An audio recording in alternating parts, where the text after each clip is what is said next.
Welcome to the Canny Conversations podcast. Conversations with a cause with social entrepreneur Safaraz. Hello and welcome to another Canny Conversation with a cause. And Safaraz is with me today. How are you, Saf? I'm good, thank you. That was a very good introduction there, Adrian. I always one of the things I like to do is make people laugh, because when people laugh, they're enjoying themselves. Love the body language. And I think we're going to really enjoy the next half hour because we've got with us Anne-Marie Eden, and Anne-Marie is chief executive of one of the up-and-coming football clubs in England. They play in the nationwide, is that? The National League. The National League. Well, yes. That's a good start from me, isn't it? They play in the league which is the one below what we might think of as the Football League. But they might not be there for that much longer because they potentially could reach the playoffs in the... to get into the Football League. Anne-Marie, just tell us, we're talking in the early spring, late March of 2022. So at this moment in time, where are you and how are you doing? We're doing all right, actually. I don't want to jinx it at all, but at the moment where we are after Tuesday night when we beat Grimsby 2-1, which is a great win, we're fifth in the league. We've got 4 home games left, 11 in total. So it's a bit of a bun fight in this last month or so to go. But we're doing really well. So by the time people hear this, you could you be at Wembley? We could be at Wembley. We can't mention the W word. We're not allowed, not just yet. And if you are at Wembley, when would that match take place? The final is on the 5th of June. So, yes. What do we say, Anne-Marie, about that? Do we say good luck, don't we? Fingers crossed, I think, good luck. It seems very exciting. It is very exciting, but it is quite nerve-wracking. So each match is so crucial, but not even the ones that we're playing in. It's what we're having to watch what all the others are doing, who's beating who when we're not even involved. Yes, it's getting quite exciting. Are you a football man, Saf? I'm not actually. I'm not. I mean, I obviously watch the World Cup and get involved in some of the bigger games. My son is a player as well in terms of a league that he plays in. He's 16 now and he actively plays. He's been playing for about 7-8 years. And all my family, my brothers, my nephews, they all play, and so I'm with them. You cannot be with the family when they're watching and so forth. But I'm not on my own. I'm not really into football in terms of either a player or even a spectator. Well, for somebody who's not in football, of course, you're involved with a football charity, aren't you? Tell us something about that. I'm involved with 2 charities, 2 organisations, one of which is Birmingham Youth Sports Academy, which was set up 20 years ago. And then JABS B8, which is Junior Academy for Birmingham Sports. Birmingham 8 B8 is the postcode where the club originated from, which is the inner city area in Birmingham. So BYSA, Birmingham Youth Sports Academy, predominantly works in Small Heath B10, and JABS Junior Academy Birmingham Sports predominantly in B8. I think he's a football man, don't you? Well, that sounds pretty footballish to me. But also a good cause. Yes, it's a cause. So, All right, Anne-Marie, obvious question, a little bit of a cliche. Yeah. But how did a nice girl like you get involved in football? Well, I am involved in football, but I don't know very much about it. I've learnt more in the last, just less than 2 years than I've ever known about football.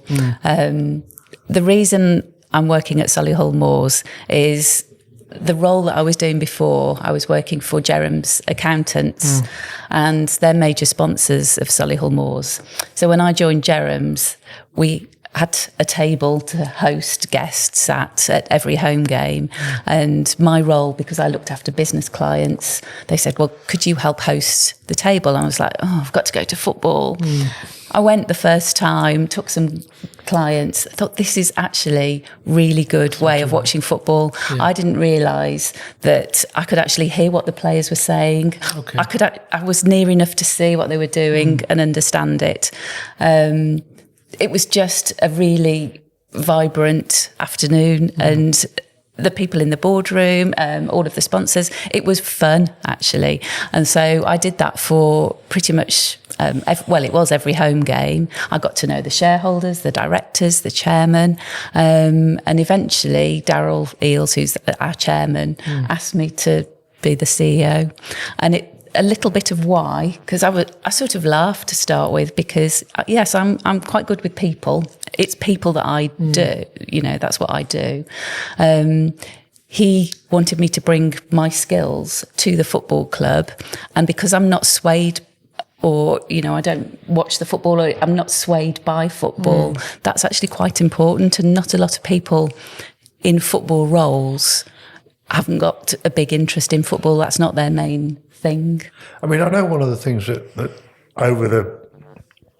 we're now in our third series, and I know that one of the things that we've talked about and come back to on a number of occasions, Saf, is people, and I know that you regard the people side of things and people management and relationships as very important. So just talk about how you think of people, not as units of production, but engagement and all the rest of it within your business. Yeah, just commenting firstly in terms of Darren picking yourself and seeing yourself as a sort of a leader to take over the club. I think it is about recognizing talent. It's about recognizing core skills, and there's certain industries where there's a shortage of the right talent, and you've got to look outward. Yes, there may be people who love football, love the sport about it, very technical about it, very technical. But what you find is that there's an element of then bias that comes in. There's an element in terms of very technical language and knowledge, and what you need really is sometimes all-round leadership skills. And we've done that in our sector as well, where we've recruited from outside the sector and recruited on the potential and really what they bring to the table, which is their management leadership skills and knowledge you can pick knowledge up, and you can pick that up, and you've done that over as you said, the 2-year period. But it's about how you relate to people, how you understand things, and how you're able to deal with people predominantly, which is a rare skill, unfortunately, and we've had to do that in the care sector. There's definitely a shortage of talent there, particularly leadership talent, and we've done that in the training and skills sector, where we had to go away and see where the transferable skills are. And I can exactly see where the chairman has seen that, and so we need to look outwards, because there's just not enough people within that arena that you can go and recruit. It's quite. My background was recruitment, actually, for many years. So 18 years it was a niche area of recruitment, and so I have looked at where there are gaps, and sometimes, and I think with me, companies do well to bring somebody from an outside industry in, because they look at it with a different pair of eyes, really. Absolutely. And I'm not saying, I sometimes question, well, why do we do that? Oh, well, that's what happens in football. Oh, that's how it's always been. But it doesn't mean it always should be. Yeah. But it is quite nice to go, well, actually, no, maybe we don't have to carry on. You get into a way of doing things. And when you're working for the accountants, Jerome's as well, you've got that business relationship skills. You're not necessarily the tax expert or the... Oh, absolutely not.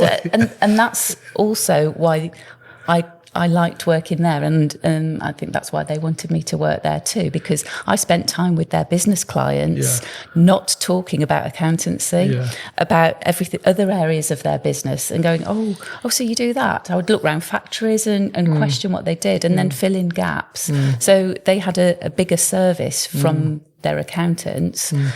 But I wasn't there to talk about the tax side. They didn't need me. That's to a do very that. technical thing, and again, you're about relationships, picking that up, and Yes. crossing the dots, and connecting people, and giving them opportunities.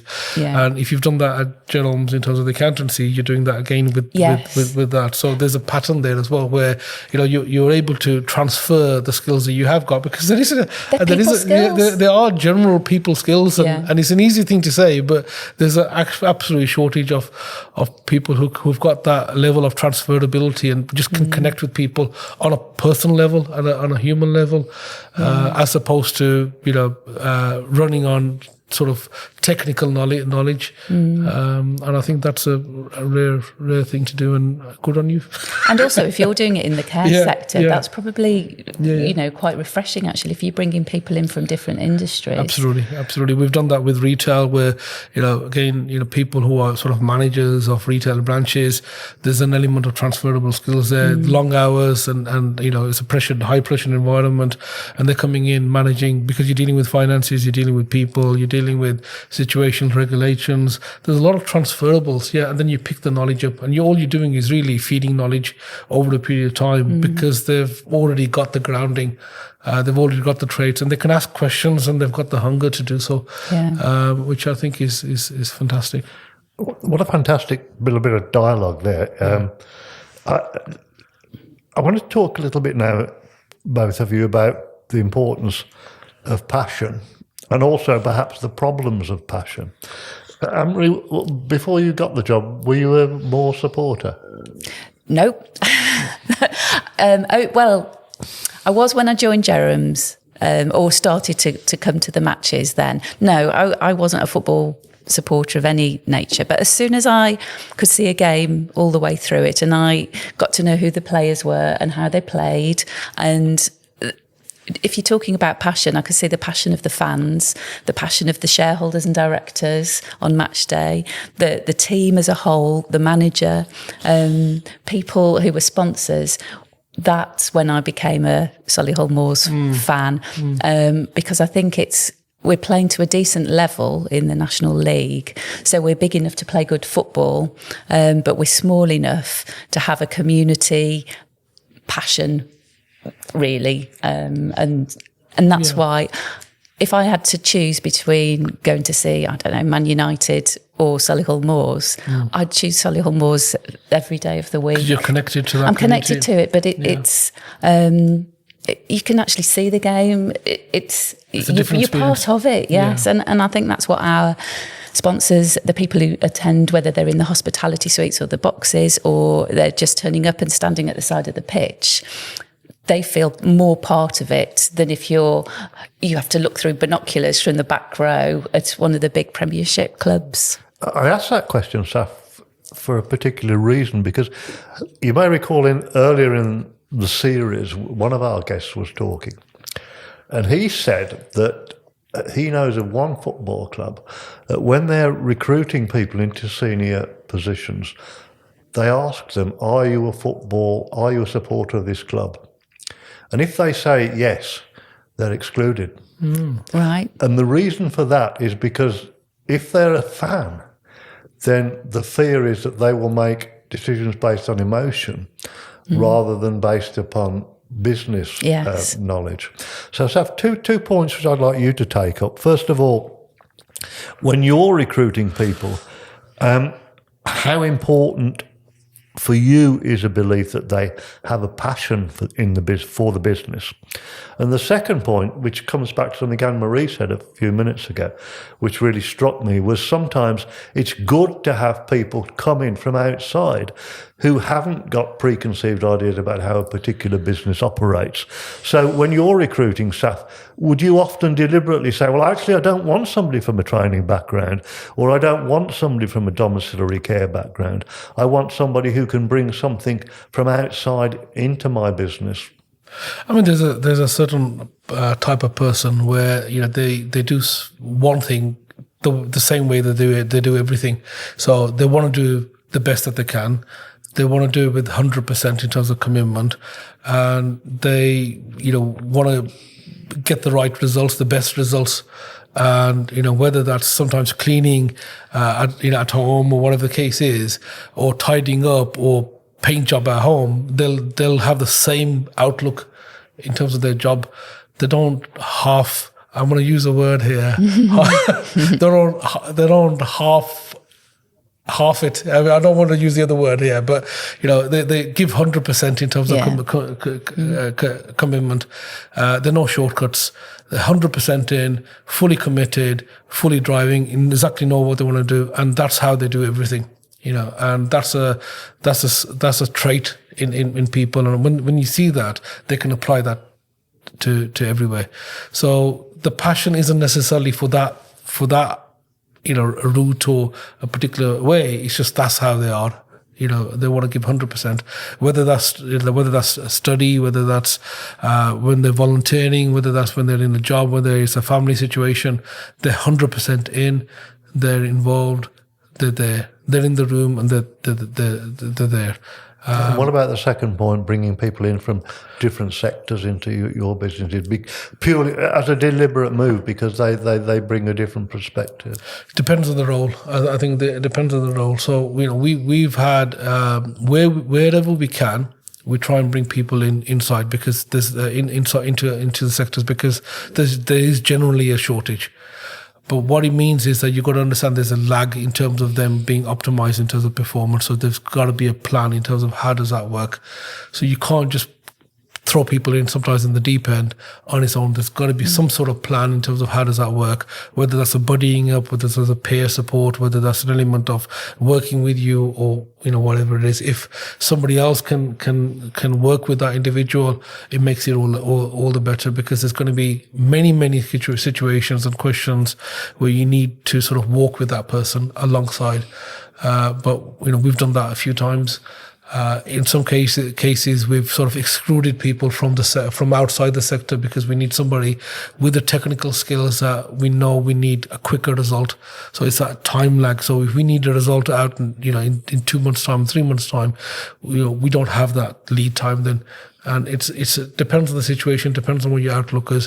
Wherever we can, it depends on whether that recruitment is a need now or recruitment is a part of your growth and part of your, and therefore you've got that time. So, we've had both sides really. It's quite tricky recruiting, isn't it?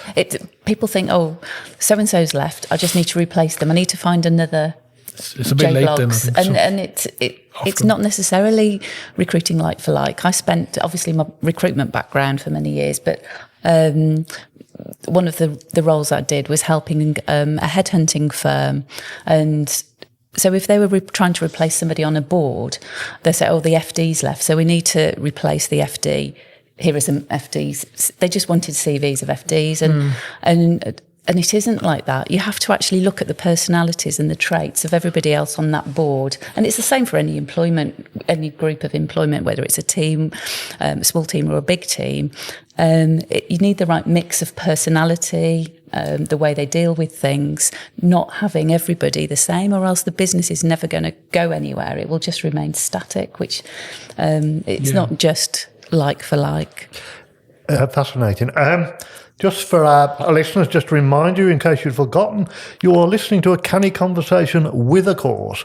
And we very much hope that if you're enjoying what you're listening to, like us and subscribe. And, of course, give us any feedback that you might have, because your views are very important. Anne-Marie, I come from an aviation background, and there's an old saying in aviation that how do you make a millionaire? You get a billionaire to buy into an airline. Is football a bit like that? Or is it a real business or not? Oh, it is a business. Football is completely a business. There's such a wide range of football clubs. Obviously, there's silly money up in the Premiership, and I wouldn't know where to begin to be involved in that. But when you're looking at say Solihull Moors, for example, it's a business with very many strands to it. It's not just football. We've got the retail side, we've got events, we've got the hospitality, we've got sponsorship, we've got a women's team, we've got over 100 youth and junior teams playing for us across the Midlands. So that's a business that needs running in itself. We've got Solihull Moors Foundation, which is the charity arm, so that's a separate business entity. So yes, football is very much a business, but football is the bit in the middle, but there are so many other elements around it. So it does have to have business people in there, not just, like you said, football fans that happen to be wanting to apply to work within a football club. It wouldn't work.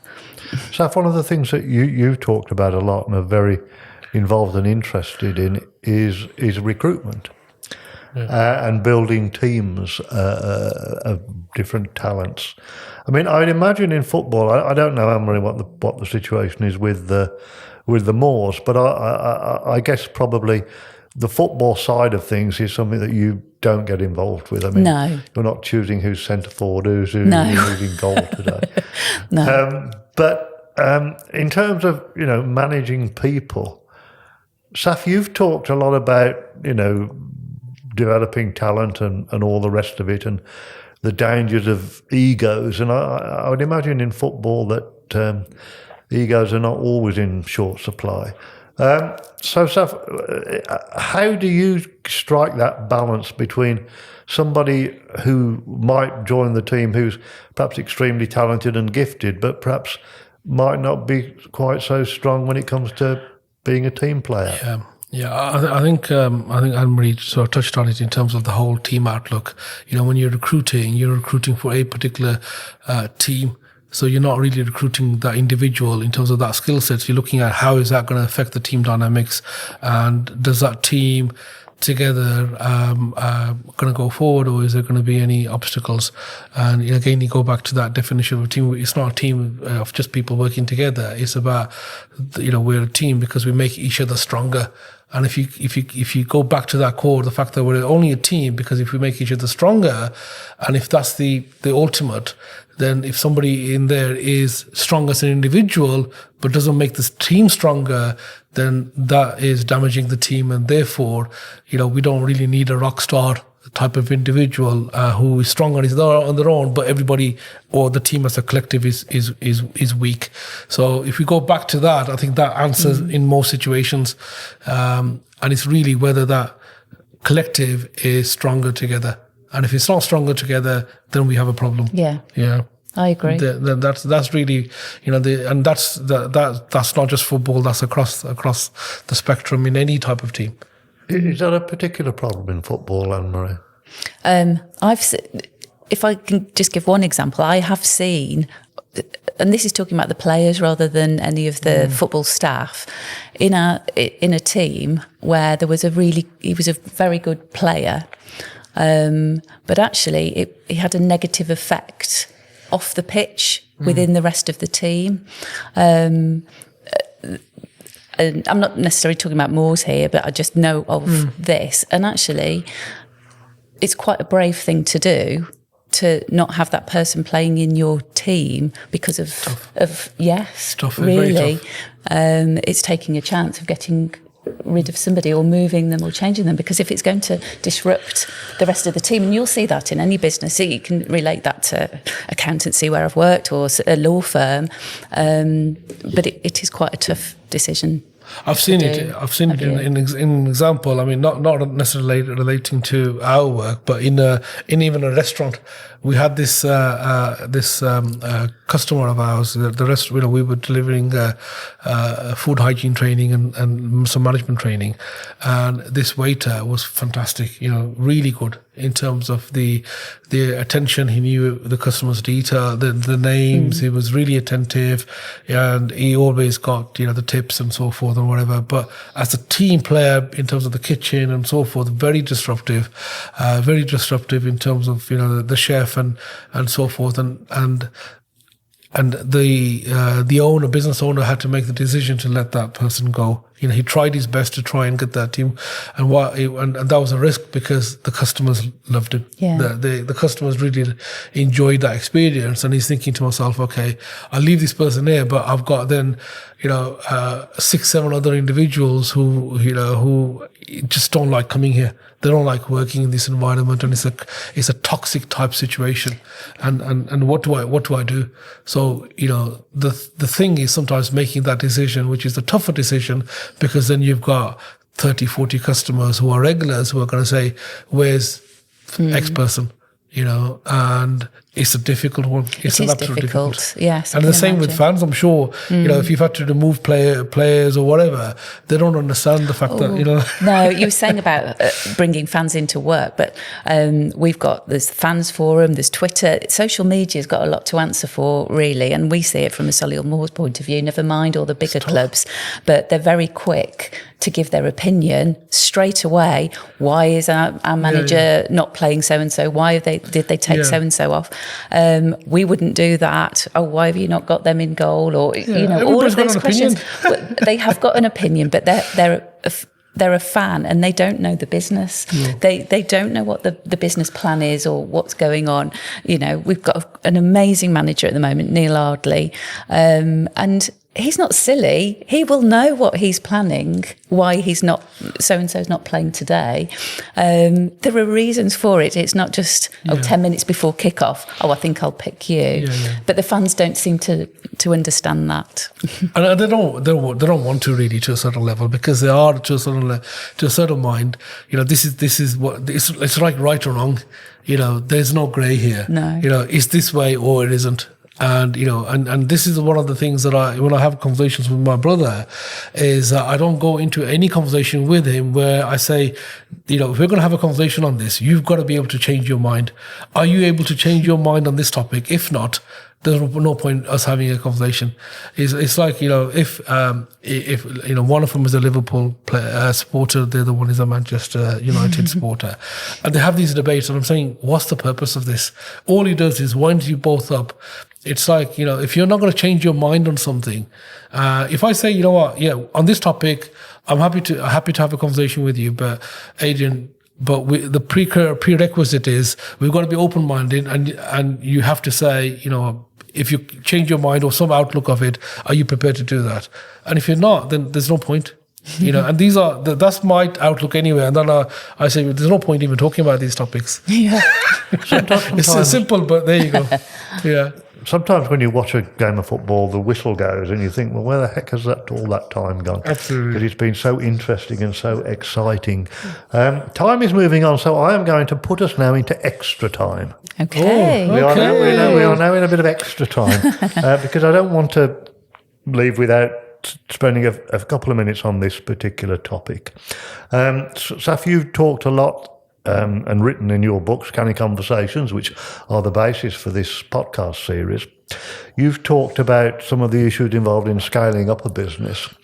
Let's all keep our fingers and everything else crossed, Anne-Marie.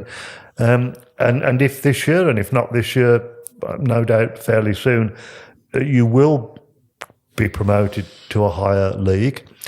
I'm sure that's very exciting, but it also, I guess, presents some challenges as well. So what are the sort of challenges when you sort of grow and get into a higher league? Because there are challenges, aren't there? There will be amazing challenges. They're quite exciting challenges. It will be a really great journey, to be fair. I think getting out of this league is a very hard league to get out of. And you might think, I should be feeling scared, or, it's the chairman and the board of directors and the shareholders are the ones that will have a big impact on this. But I can't think of anything negative at all of the challenges ahead, because when you leave this league, you're given extra money. Suddenly from nowhere, there'll be new Solihull Moors fans that will appear, so we'll have greater gate revenue coming in. Everything will just be enhanced. So apart from... But that will include the cost, won't it? The cost of paying the players, but we'll be gaining more revenue. The league give you, I think it's £1 million when you go up a league. But but we'll be gaining so much more. So I know that sounds a bit of a flippant answer, but I just see it as an exciting challenge, and then whatever, You should be excited by it. It's like saying, we're going to open another store, but yes, there's going to be more cost, but there's going to be more. There's going to be definitely more revenue. It's glass half full or glass half empty. Yes, we're going to open another branch, or we're going to have another part of the business. We should be excited to say, yeah, you know what, we're growing. No, you've got to pay more staff now. Yes, of course we're going to pay more staff. Adrian. Yeah. Come on. So we started off this conversation, but Saf wasn't really a football man. Oh, no. Then we discovered that he was, and I'm sure if he goes on a Saturday afternoon and watches the game at the Solihull I'm Moors, looking for the invite to the next to the next. I'm sure he'll be very excited. Very quickly, Anne-Marie, because I want to ask you this. You said it's so much more than a football club. Yeah. Yes. Although the football is at the core. Just tell us about some of the other facilities you've got there, because you've got conference facilities, social facilities, and all the rest of it. It's amazing. Yes, we have. We've got a really lovely hospitality suite that now, every match day, it's full. We've got about 130 people in the hospitality. We've got 20 executive boxes, which are beautiful. They've hardly been used because they were finished, and we've had one full season, then COVID, and they're full the majority of the time for the matches. We've got another function suite, which is we've got christenings, parties there that are filling up. It was heartbreaking really through lockdown when they're all stood there empty, like most places. But I touched on the fact that we've got 100 youth and junior teams playing for us. So all of those boys and girls across the region are all part of Solihull Moors, and that's a massive element. One of the things that we're looking at is the lovely, the beautiful facilities that we do have, and when they're not used in the week, they are so suitable for offices, an office space. And one of Daryl's businesses is Workwise in San Francisco, and that is a bit like Regis and WeWork. And we're just in the middle of looking at adapting our facilities into a similar thing for in the week. We've got 250 car parking spaces. We're on the edge of, Birmingham International and on the edge of Solihull. It's perfect for people to either be in the function room, which can be like a communal working environment, or actually having private offices, or a combination of the two. There's so much flexible working, and we just sat there. I think she scored in extra time, don't you, Saf? Before I bring the whistle to my lips, Saf, is there anything that you want to add? Given that Anne-Marie has just slotted the ball neatly into the net for a winner. Hats off there, because it just makes you realise that it's quite a complicated business. It's not a type of business; it's a multiple revenue streams. So there's obviously a property asset there. So you're an estate manager to a certain level. You're a catering. You've got to have the catering hat on. You've got your retail hat on. Then you've got your football thing. Then you've got your corporate. You've got your networking. You've got your events. It's about 8 to 10 businesses, and you've got it's a very wide arena. So hats off to you, Anne-Marie. Thank you. And you. It's been a really good conversation. A lot of stuff in there. Anne-Marie is also going to be talking to us in another episode. So she will be back, which is wonderful news. But time has beaten us, as it does at the end of the 90 minutes of a football match. So I am going now to curtail this canny conversation with a cause. The crowd have been blowing the whistle for some time to get us to finish the game. Like us, hopefully, if you do, subscribe. And until the next time, stay safe. Bye-bye.